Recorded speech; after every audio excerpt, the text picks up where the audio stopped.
Pour ne rater aucune de nos vidéos, n'oubliez pas de vous abonner et d'activer la cloche. C'est excellent cette séquence, c'est excellent. Le mec a fait même tout ce que la droite a rêvé de faire sans oser le faire, hein. Un État qui ne meurt pas, qui a une dette publique que l'on met par rapport à une année de revenus, son PIB, il faut un peu se calmer, quoi. Vous savez, en comptabilité, vous avez un passif, la dette, mais vous avez aussi un actif. Première année de comptabilité à la fac.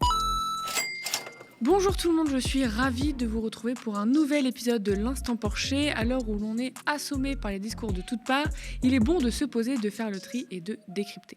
Avant de commencer, on vous dit un petit quelque chose. Les autorisations des 15 chaînes nationales de la TNT arrivent à échéance en 2025. L'Arcom a donc lancé un nouvel appel à candidature qui représente une opportunité pour le média.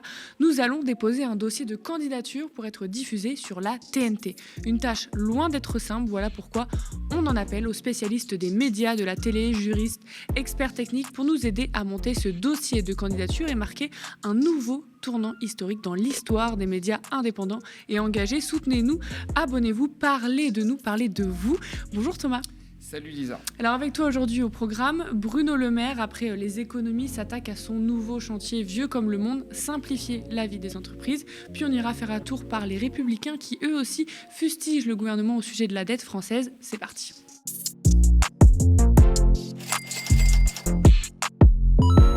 Bruno Le Maire veut simplifier la vie des entreprises. Cette semaine, nous sommes allés à Go Entrepreneur, un salon pour l'entrepreneuriat en tout genre, ode au monde de la micro-entreprise et de la Startup Nation. Et qui voilà-je, Bruno Le Maire, le ministre de l'économie, voulait rassurer les entrepreneurs, que dis-je, leur déclarer son amour. Aujourd'hui, je ne vous cache pas que la vie politique c'est difficile, sauf lorsque je rencontre des entrepreneurs et des créateurs d'entreprises. Parce que là, pour le coup, vous retrouvez de l'énergie, de l'entrain pour les semaines et les mois devant vous. Tout simplement parce que ce que vous faites pour le pays est exceptionnel, permet au pays d'avancer, permet au pays de se réinventer. Vous êtes une part essentielle de la vie française, de la culture française. La culture française, on dit très souvent, c'est l'administration, c'est le contrôle, c'est l'État. Oui, c'est une partie de la culture française. En France, la nation, c'est son État. Et ce qu'on a oublié, c'est que cet État-là, il est à votre service. Il est là pour vous aider. Il n'est pas là pour vous empêcher. Il est là pour vous simplifier la vie. Il n'est pas là pour vous la compliquer. Il est là pour vous répondre à vos inquiétudes, pas pour créer d'autres inquiétudes. Il est là pour vous faciliter l'accès au financement, pas pour vous bloquer le financement. Il est là pour vous servir, et pas pour se servir dans vos poches. Il est là pour vous remercier, parce que vous êtes celles et ceux qui animent le territoire, qui créent de l'activité, qui réinventent le pays, qui réinventent la production, qui offrent des perspectives, des emplois à nos enfants, à nos petits-enfants. Nous avons besoin de vous, nous sommes à votre service. Vous pouvez compter totalement sur le gouvernement français et sur le président de la République. Et croyez-moi, les plus beaux jours sont devant vous.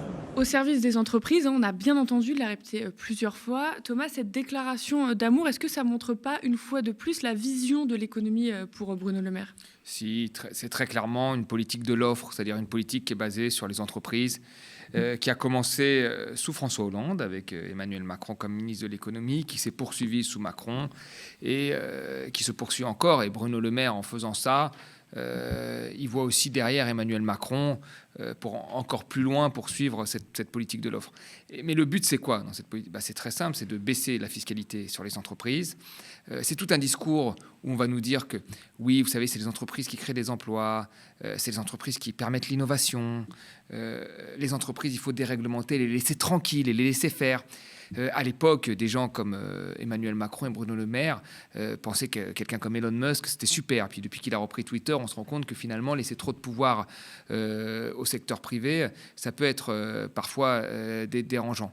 Donc on est dans le macronisme pur, qui fait des entrepreneurs des héros, qui leur donne tous les moyens pour réussir et qui leur accorde tous les soutiens, il le dit à la fin, pour pouvoir réussir. Mais derrière les grands mots type les entrepreneurs, il y a quand même plusieurs situations. Vous avez en grosse partie dans les créations d'entreprises, et la majorité, c'est des micro-entreprises, du auto-entrepreneur. Et de l'auto-entrepreneur, c'est une forme de salariat déguisé, où vous avez des grandes entreprises qui ne veulent plus employer des gens avec des contrats en CDI et qui les incite à se mettre en auto-entrepreneur. Comme ça, finalement, ils travaillent en fonction des besoins des entreprises. On a besoin d'eux, on les prend. On n'a plus besoin d'eux, on ne les prend plus. Ce qui est l'inverse du salariat. Donc derrière le dynamisme, la figure de l'entrepreneur, les créations d'entreprises, il y a ce que Macron a lui-même théorisé, l'ubérisation de l'économie et un entrepreneuriat de survie qui est en réalité une situation plutôt précaire. Et là, il faudrait bien que dans la tête des gens, derrière le mot entrepreneur, on distingue ce qu'est l'entrepreneur qui serait dans une très grande entreprise du CAC 40, qui n'est pas un entrepreneur, qui est souvent quelqu'un qui a fait la même école que Bruno Le Maire à l'ENA et qui est parachuté à la direction d'une grande entreprise et qui, quel que soit l'avenir de cette grande entreprise, va récupérer des parachutes dorés et va s'enrichir énormément, même si l'entreprise court à sa perte, il va s'enrichir. Du petit entrepreneur qui a créé sa petite PME et qui emploie des gens et qui, lui, fait face à une concurrence fiscale complètement déloyale avec les grands groupes, et les micro-entreprises qui sont des salariés déguisés, qui créent leur propre structure et qui bossent en fonction finalement des besoins des grandes entreprises. Il faut distinguer ces trois choses. La figure de l'entrepreneur, ce n'est pas une seule figure. Et moi, je pense que dans ces trois figures, il y a même des oppositions entre les uns et les autres. Et ça, Bruno Le Maire et même Macron n'en parlera jamais. Passons maintenant aux annonces. Bruno Le Maire a annoncé son futur projet de loi simplification. Le ministre veut faciliter les capacités de financement en remettant une coche sur « nous n'augmenterons pas les impôts » et en demandant aux banques plus d'ouverture ou encore avec une union des marchés de capitaux en Europe pour pouvoir emprunter partout en Europe et ne pas filer aux États-Unis. Je le cite, « Tout vous sera accordé sauf des subventions publiques ». C'est vrai que ce serait un peu mal vu tant le gouvernement insiste sur les économies à faire et quand on sait que les aides aux entreprises sont un des premiers postes du budget de l'État avec 150 à 200 milliards d'euros par an. Un mot donc, la simplification. Bruno Le Maire a déclaré les normes comme ennemies de l'entrepreneuriat. Comme pour l'agriculture, il faut alléger. Le ministre parle aussi d'un business de la norme avec ses cabinets de conseil très chers pour aider les entreprises pour les réglementations complexes. Le projet de loi visera donc à supprimer les CERFA et mettre en place un test TPE-PME. En gros, aucune règle ne passera sans la validation des TPE et des PME. Il y a une imagination débordante pour ajouter des normes, des taxes, des impôts. Ce test sera un barrage contre la complexité qui tue l'entrepreneuriat, je cite le ministre. Enfin, Bruno Le Maire a également annoncé une grosse simplification du code du commerce qui va passer de 7000 à 1000 articles. Alors, je te vois venir, Thomas. Les annonces sur les entreprises bénéficient souvent aux grandes, déjà très bénéficiaires aux dividendes records, le CICE par exemple. La moitié était revenue aux plus grosses entreprises. Je suis donc allée poser la question à Bruno Le Maire. L'objectif de la loi simplification, c'est justement de s'adresser aux plus petits, aux TPE, aux PME, s'assurer qu'elles ne sont pas accablées de charges administratives, parce que les grosses entreprises, elles peuvent gérer ça sans problème. Elles ont des conseillers, elles ont des emplois pour faire ça. Une très petite entreprise ne peut pas le faire. Ça peut être un artisan, un commerçant, un boulanger, un traiteur, une petite agence de com. Ils n'ont pas les moyens de supporter la charge administrative. Pour Bruno Le Maire, la priorité, c'est les PME. Ça, c'est dans le discours, Thomas. C'est très marrant que on met toujours en avant les PME pour mettre en place des réformes qui, in fine, profitent toujours aux grandes entreprises. Tu l'as dit avec le CICE, ça va être la même chose avec les baisses d'impôts de production. Les baisses d'impôts de production, elles vont profiter majoritairement aux grandes entreprises parce que les artisans n'en payent pas, parce que sur les PME, il y a des dégrèvements. Donc au final, c'est les grandes entreprises qui vont en profiter. Donc on met toujours en avant les petites entreprises pour passer des choses qui vont profiter aux grandes entreprises. Et d'ailleurs, il ne faut pas être naïf, c'est-à-dire que les lobbies des grandes entreprises sont beaucoup plus puissants que les lobbies des petites. Et chez les auto-entrepreneurs, il n'y a même pas de lobby. Donc c'est assez intéressant. Alors bien sûr que j'imagine que chez les PME, il y aurait un besoin de simplification, mais il ne faut pas confondre simplification et déréglementation et dérégulation. Or, tout ce qui a été fait, par exemple sur le Code du travail, ça a été de la dérégulation pour flexibiliser le marché du travail. Ça n'a pas été de la simplification du Code du travail. D'ailleurs, même à l'époque, quand on discutait de ça, la loi Macron a rajouté des pages au Code du travail. Donc il faut faire attention entre les deux.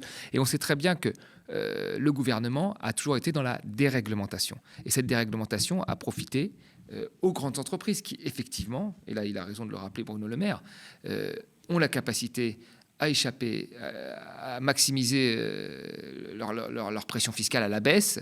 Ils ont la capacité de jouer avec les réglementations plus facilement que les petites PME.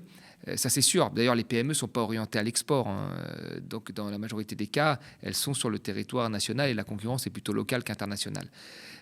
Mais force est de constater que dans ce qui va passer comme simplification, il y a déjà eu le droit à l'erreur, etc., et ben, ça peut profiter aux grandes entreprises. Donc, pourquoi ne pas faire un Small Business Act comme aux États-Unis, c'est-à-dire isoler vraiment, et ça, Bruno Le Maire, je pense, ne veut pas en entendre parler, isoler vraiment les petites et les moyennes entreprises pour en faire un certain nombre de réformes qui les avantageraient face aux grosses. Parce qu'il est là le vrai débat, en fait. C'est que les petits sont écroulés, on va dire, de charges, entre guillemets, je vais dire ça, de charges et de réglementation, par rapport aux grosses qui arrivent à éviter le paiement de ces charges et l'application de ces réglementations. Quand à l'époque, il y avait 50% d'impôts sur les sociétés, 50% il y a encore 40-50 ans, 50%, et qu'on n'était pas dans une période de forte mondialisation, personne ne s'en plaignait.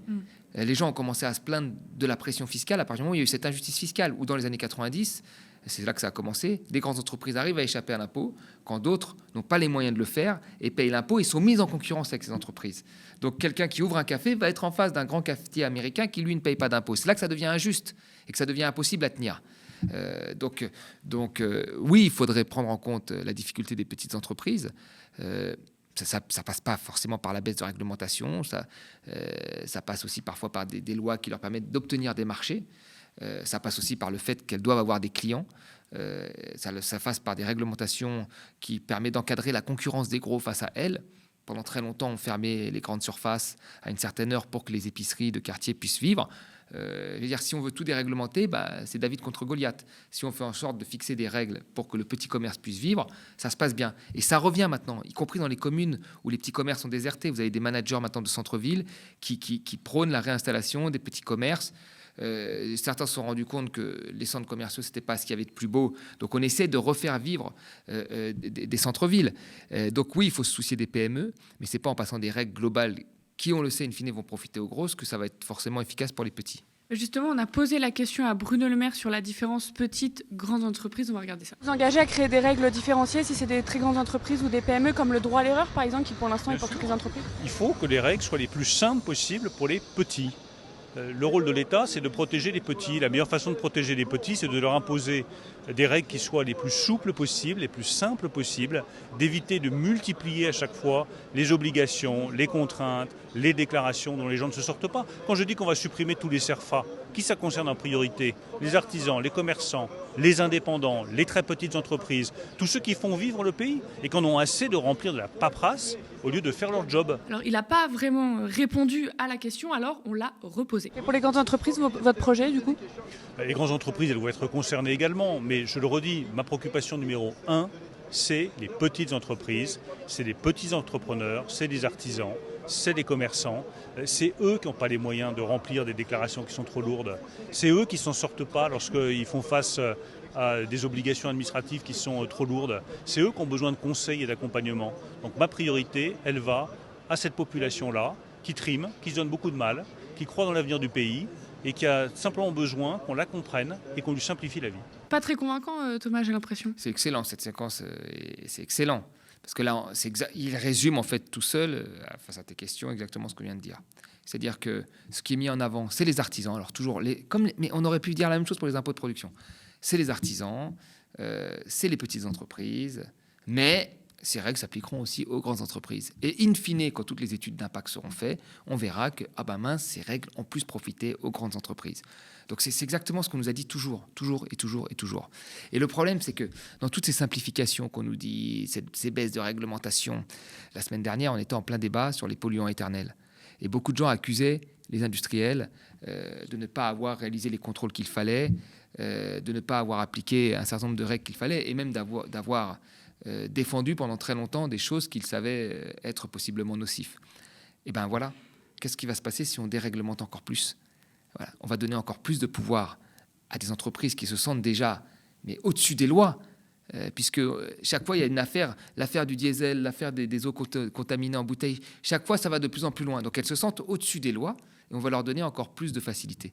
Donc oui, il faut s'intéresser aux artisans et aux PME, bien sûr, qui ont des difficultés, surtout dans cette période d'inflation où il y a moins de demandes.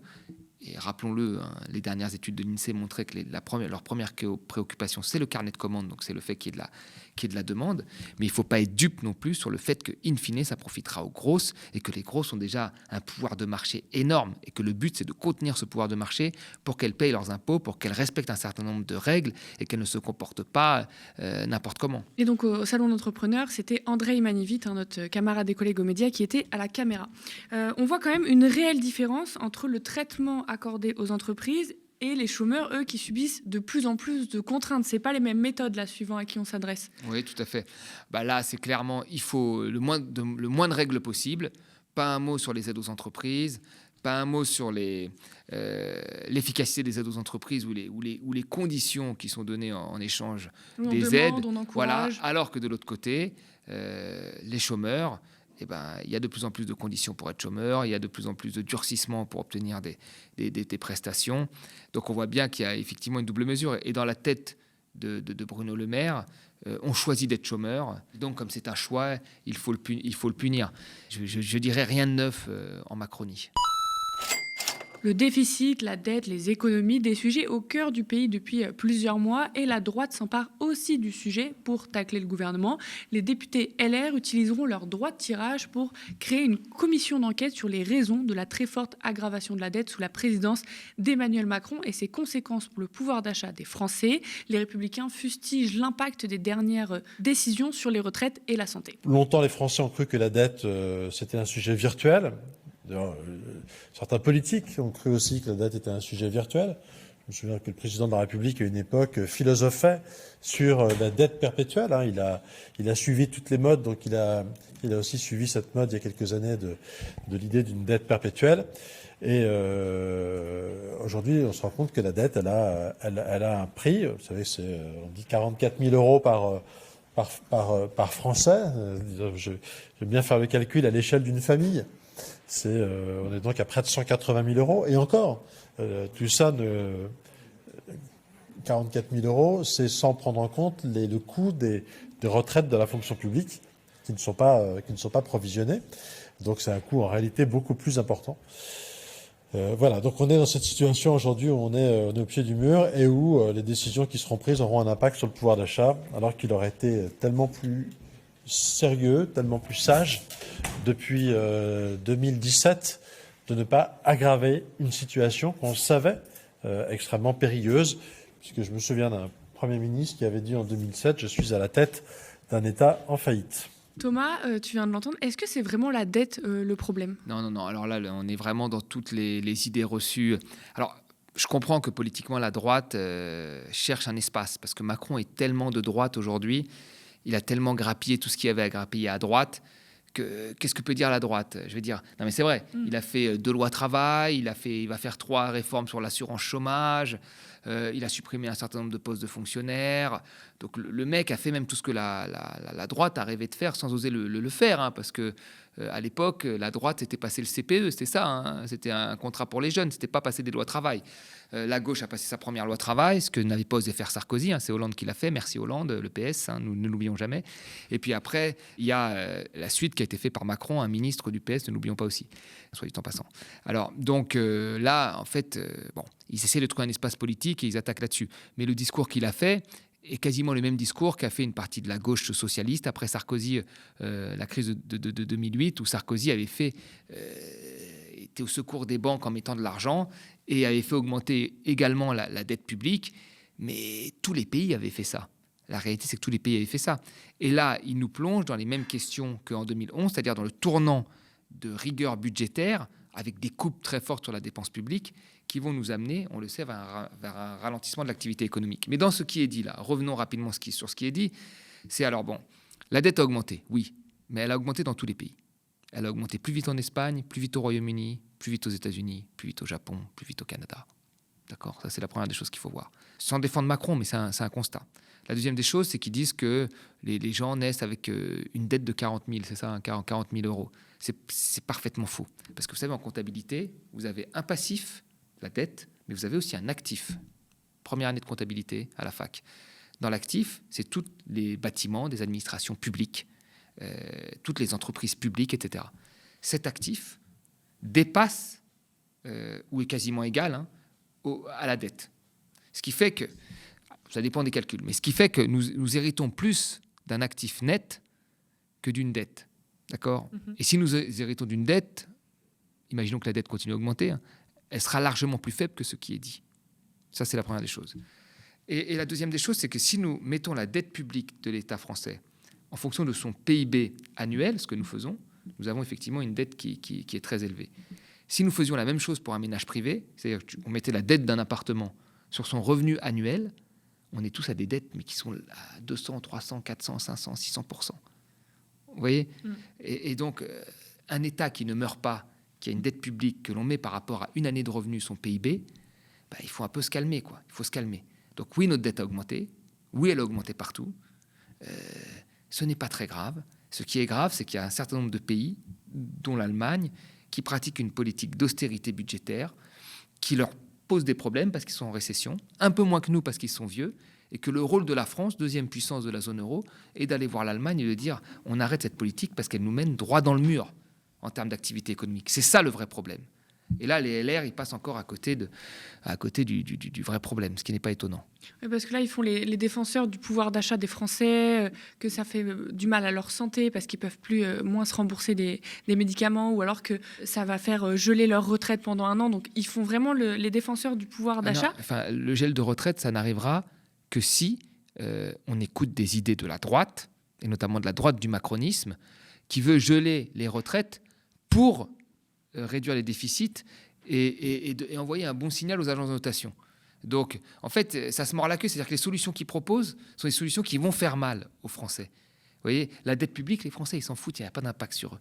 Il y a un impact sur eux à partir du moment où on fait des politiques économiques que eux prônent pour, soi-disant, calmer les marchés financiers, parce que la dette ne sera pas remboursée, pour calmer les marchés financiers et baisser les déficits. C'est ce que j'allais dire. Est-ce qu'on ne prend pas le débat un peu à l'envers ? Et surtout, est-ce que les gens ne jouent pas, ou alors ne sont pas au courant, font la confusion entre la dette et le déficit ? Si, ils font la confusion entre les deux. Et la volonté, c'est de réduire les déficits pour réduire la dette. La dette publique, par exemple, en Grèce, le déficit a été réduit, la dette publique a augmenté.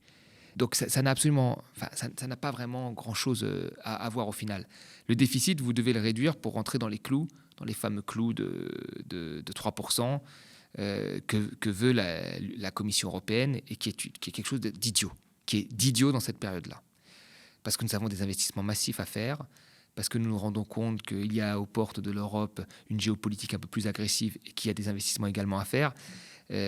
Mais l'alpha et l'oméga, c'est de réduire les déficits.